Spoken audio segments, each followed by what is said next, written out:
Hello, this is Chanel with WTI, and my husband and I just renovated our kitchen and kitchen cabinets.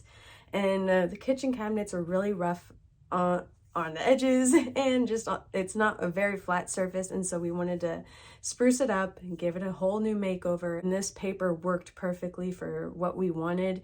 It helped give our room some personality. The pattern was exactly what we were looking for. The color was great. We loved how easy it was to measure out and cut, considering that there was numbers and lines on the backside that we could cut perfectly every time in straight lines.